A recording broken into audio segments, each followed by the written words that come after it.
What I've been learning in the past few years, this right here is so important for creating a successful career in animation.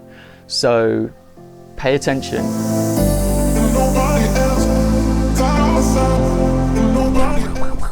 So in this video, I want to show you how to make a professional portfolio to advance your career as an animator.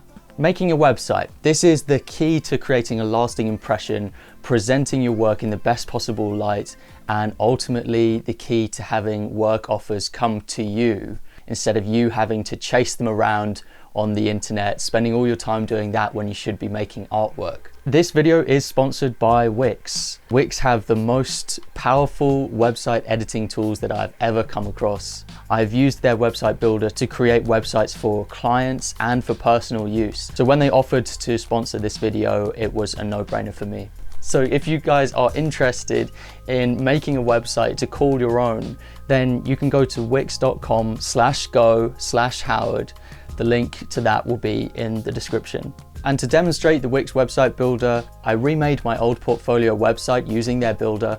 And in case you're wondering whether it is worth taking the time to establish your own website, I'm a believer that every viewer watching this should have a website, with very few exceptions.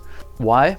Because it's one of the essential tools you can use to build a business from nothing. Your website is like your virtual headquarters. Whatever your goal is, whether it's growing an organic following, getting employed, maintaining job security, your website is going to be a very powerful tool in your arsenal to helping you achieve that goal. It's a place on the internet which is free from distractions.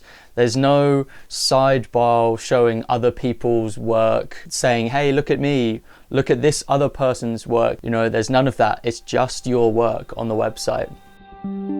Okay, I'm going to quickly race you through how to just get up and running with Wix very quickly, and then from there I'm going to show you my process of making my website portfolio and also talk a lot more about the theory of branding and brand positioning, which I think you will really want to hear about. So first of all, Wix will keep all your sites down here, so you can open up as many of these as you like. I've got a bunch of them, but I'll create a new site here and then it will take you through to what kind of website you want to create. I just go with Portfolio CV for this one, but there are great templates on any of these. So Portfolio and CV, and we choose this one, choose a template. This gives you the most customizability, the most freedom. From there, you've got loads of different pages and pages to choose from. I'll just go and choose this one. You can either just view it if you want to browse, or we're going to just click to edit it. And from here, you'll be taken into the where you can basically change everything about the website. So first of all, up here, we've got publish, preview, and save. So publish puts it out onto the internet for people to see. Preview allows you to just see it as if you were a regular internet user, and then you can go back to the editor here, click save to save your progress, redo, undo, very useful. Up here you've got a bunch of different settings to change the site settings. This is where you can switch from desktop view to mobile view. So this simulates what it will look like in a mobile and also gives you the mobile editor. You can just change certain things about the scrolling. Let's do that. Okay, go to mobile editor. When you preview like this, it simulates a mobile phone view like this, which is super handy. Basically, it takes everything that you make, all the edits and changes that you make on the desktop view, and it brings it into the mobile view. And then you're able to just tweak some things, move some things about just to get it exactly how you want for mobile viewers. Desktop view. Here we've got the navigation bar for all the different pages of your website. So you can just click through to any of these and it will take you there. Also here you can edit the menus and pages on this site menu. You can delete, you can hide them. Hiding's really good for if you want to just make a draft page that no one actually sees and it's just off of your menu. You can change the order of any of your pages just by dragging and dropping. You can rename any of the pages and it renames them in your title and everything like that. Okay, background. This changes the background of the website and you can bring in images, video, color. I always keep to my own images when I make a website. because I want to be unique. Where the plus button is here, this is where you can add in different elements, and it's got such a massive list of elements and different options here, and beyond that there's more ways to customize it and everything. Images, this is where I upload all of my images. I go onto here, and when we click my image uploads, it brings you to this library. Now from here you can drag and drop all of your different video, images, anything like that.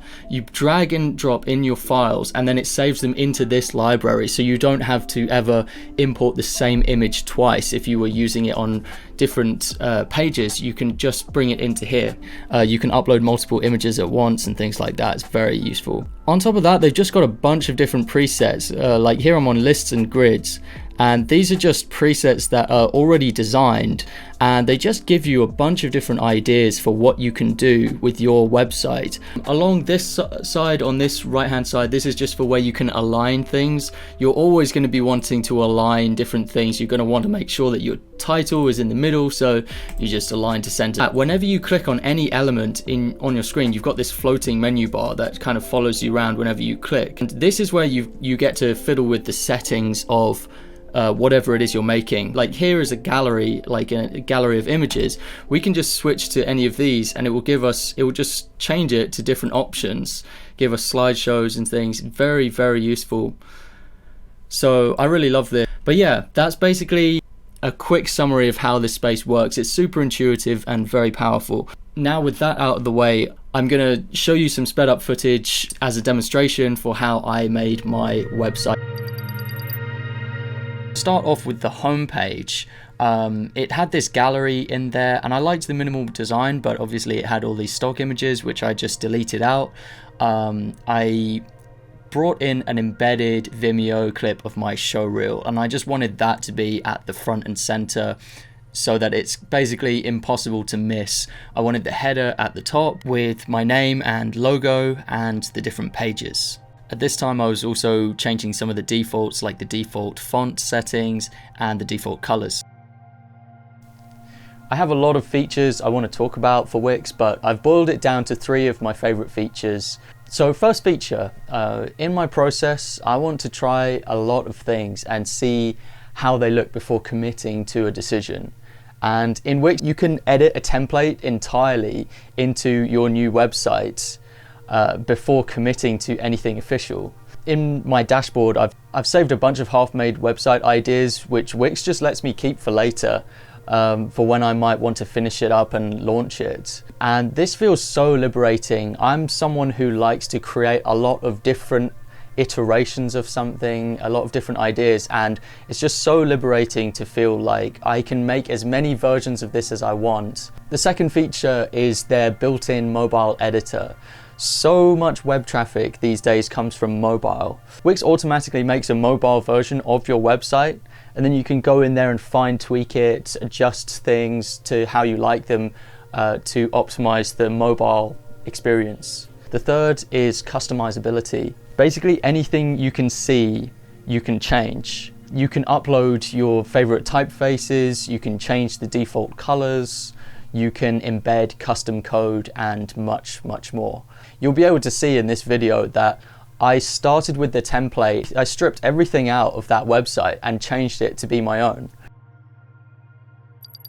For the film page, this one was kind of tricky. I kind of worked on my previous idea for my old website for this and just kept it really simple with the different strips presenting each of my films in the order that I wanted to show them at. I didn't want any kind of fancy carousel or sliders or anything interactive. I just wanted you to be able to scroll down the page and see the different films that I'd made over the years, and in this case with Encounter, the type of awards it brought in for me.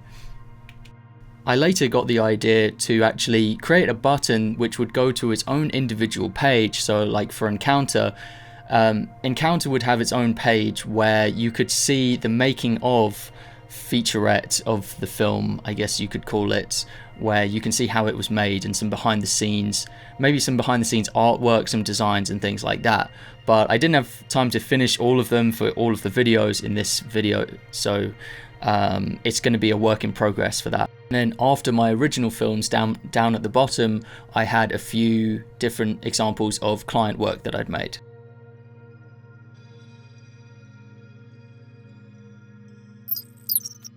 So I decided to make some custom buttons for my website, and to do this I actually went back to Adobe Animate because it's a vector software, and I know how to use it and it's quite well suited to it. So I used this really cool little color picker tool which gets you the hex code of any color that you scroll over with your cursor. I'll try to remember to link that in the description. And so that way I was able to grab the color of my website and make these little gradient buttons that I just had the idea for and I just wanted to try it. And yeah, exported them each as PNG images from Animate, sorry, and drag and dropped them into the Wix builder. Now, I know that I always say to keep your portfolio website really simple and clean, but when I got the idea for making my own custom background, which would be like these sort of black and white sketched images, then I just had to try it out and I just loved the result of this. So yeah, I'll show my process for sketching this out in Photoshop later when I'm talking about branding. But yeah, what you see me do here is just drag in one version of the sketch that was almost ready to show, but I just needed to see how it fitted on the page to get the alignment right. Under the commissions page, I also wanted sub pages so that there would be a dedicated page for each of my case studies. Case studies are past examples of where I've worked with clients and helped them on their projects, and often containing a testimonial, kind of telling a story, like a progression of steps to get to the end result. And I think that potential clients like to see that kind of work because they're wondering what it's like to work with me. So they can see this and get an idea of what it's like to work with me.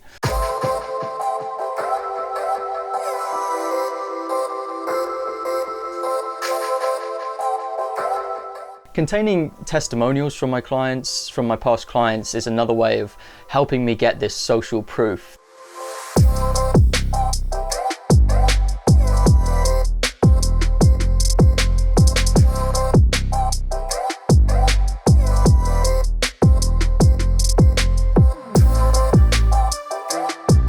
For my about page, this is always a tricky one. I feel it's always hard to write about yourself. I wouldn't say I'm particularly good at it, but I have, over a long period of time, I've got this paragraph of text which I've tweaked hundreds of times. I've tweaked this piece of text, and so this is the key information that I want to get across in this little paragraph of text about me.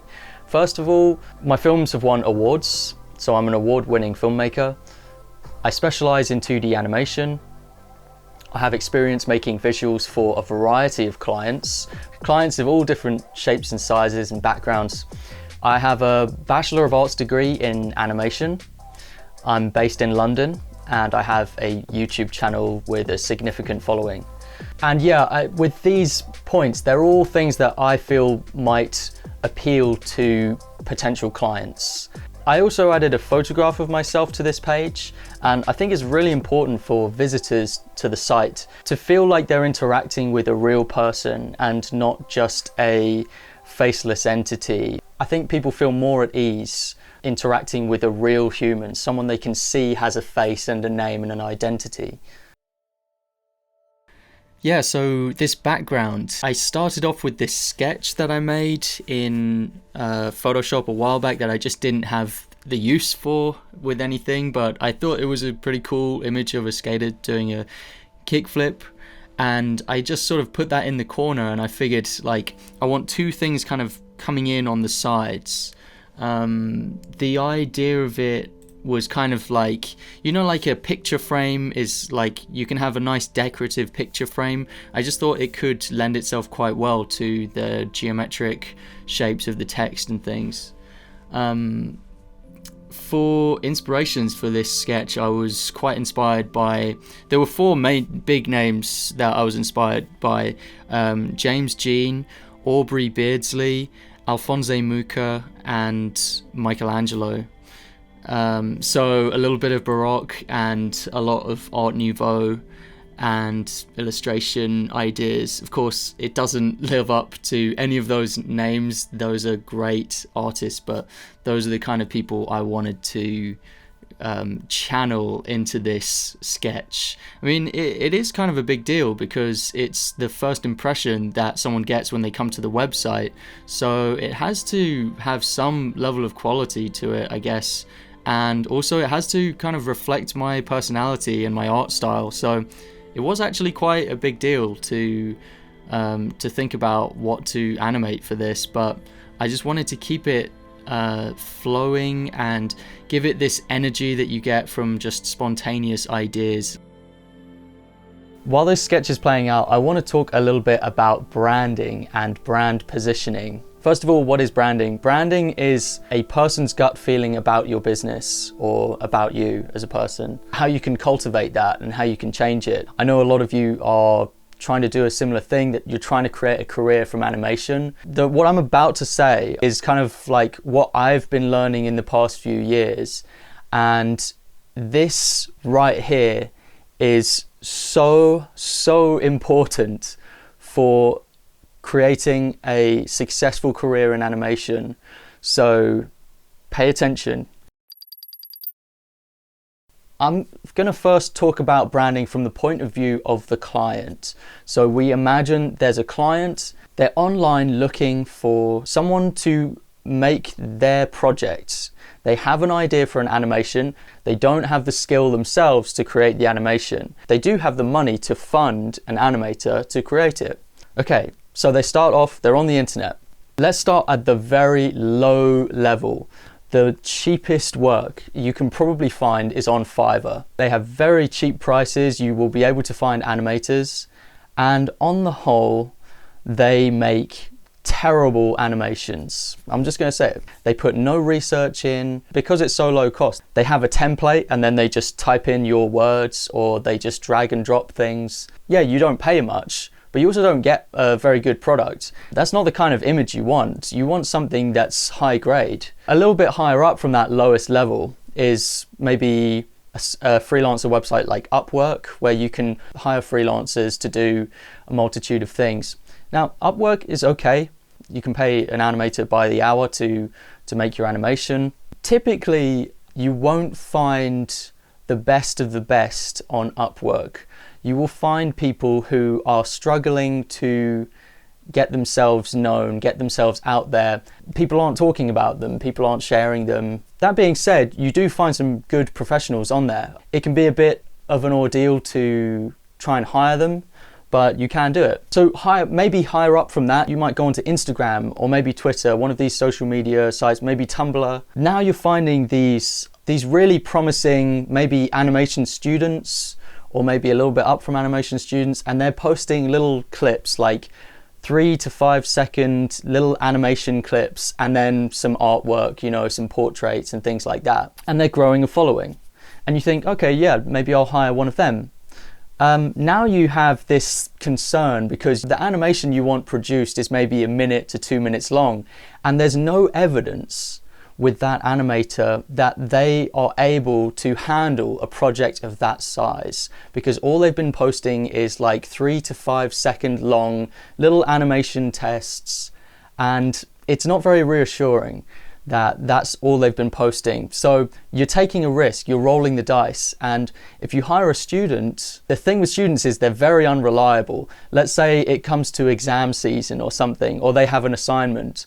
What are they going to do? Are they going to prioritize you, or are they going to prioritize their exams, their hand-in deadline? I've had it in certain situations where I've hired a student and they've just one day just turned around and said, yeah, sorry, I'm moving to China. And I said, okay, what does this mean? And they said, well, I have to stop working for you. Just like that, just in the middle of work. So students can be pretty unreliable sometimes. Those are some of the lower levels of this sort of tier list of animators that as a client you can look into. Let's skip ahead and go right to the top end. So on the high end of the spectrum, you have studios situated in California, London, France. They make great work, you know, hats off to them. They make excellent work, can't fault it. They hire the best talent, it's super high quality, and they will charge you a fortune, like an absolute fortune. The kind of funds that most businesses and individuals just don't have access to. Like, think about it, the rent that they pay in those studios, if they're located in central London or Paris or Burbank, it's massive. The rent is enormous. And that's before they even hire the top talent, pay those salaries. You know, they've got someone working on the desk as a receptionist.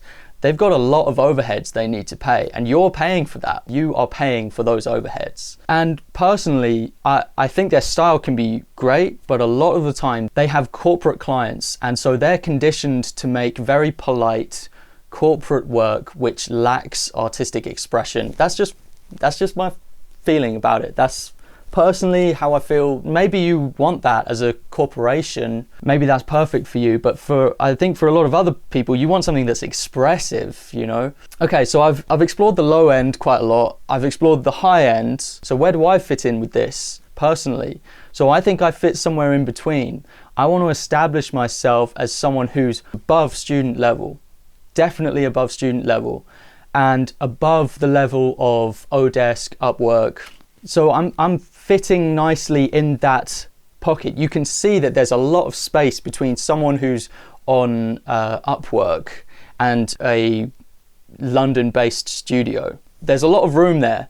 So I'm fitting quite nicely into there. That being said, always when you're in the middle, when you're positioned in the middle, it's a bit of an awkward place to be in, because you know, someone who wants cheap work is not going to hire you. Someone who wants expensive, someone with a huge track record, they're not going to hire you either. So it can be an awkward place, but there's also a lot of room here in the middle. I'm probably inviting a lot of competition, but I just want to help you guys with this.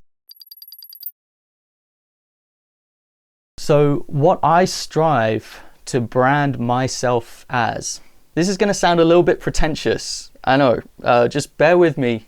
I want to brand myself as a creative force of nature. I want to brand myself as an expert in creating visual experiences and a rival to old animation studios, because I pay less overheads and all of that. That's what I'm striving for, and that needs to be said in my portfolio. What I'm avoiding branding myself as is a student or recent graduate, someone looking for a job, someone who is aimless and can't think for themselves and wants to be employed. I don't want to position myself as that. That's not me. So that has to be said in the visuals and the experience of my portfolio.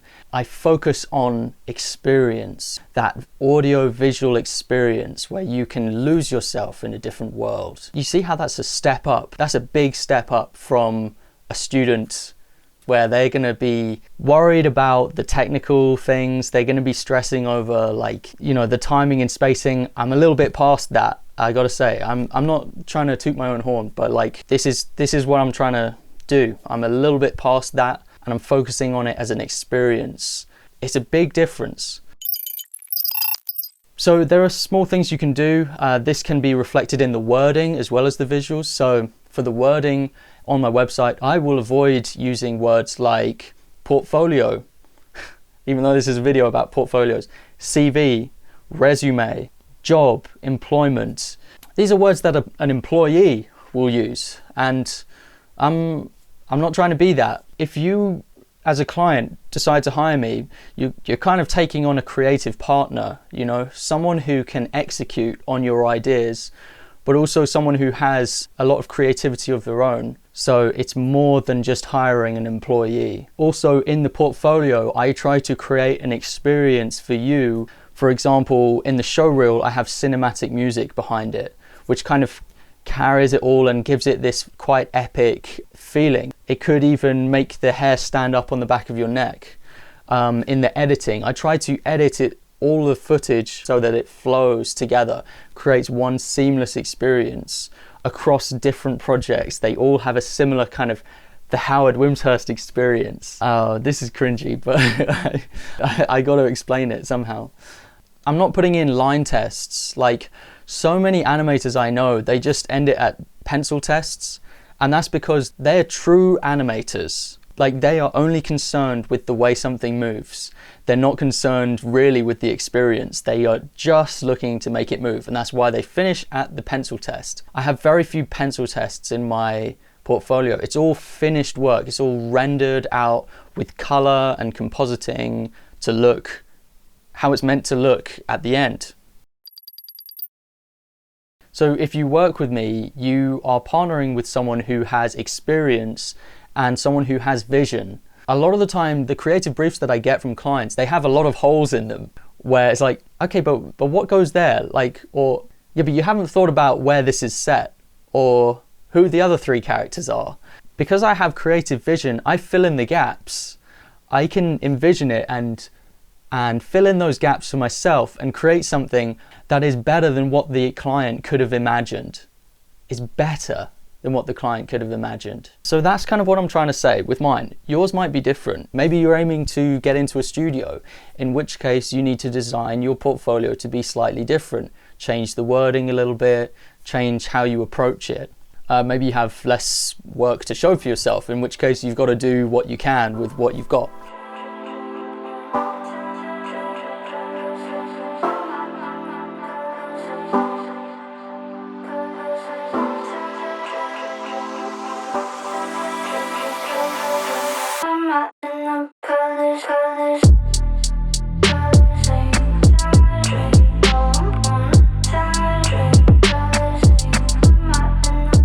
So if you guys are interested in making a website to call your own internet headquarters, then you can go to wix.com/go/Howard. The link to that will be in the description. So that's wix.com/go/Howard. And that way they know that I sent you there. Thanks very much for listening to me. I hope that the advice that I gave was helpful. All right. I'll see you in the next video. Goodbye.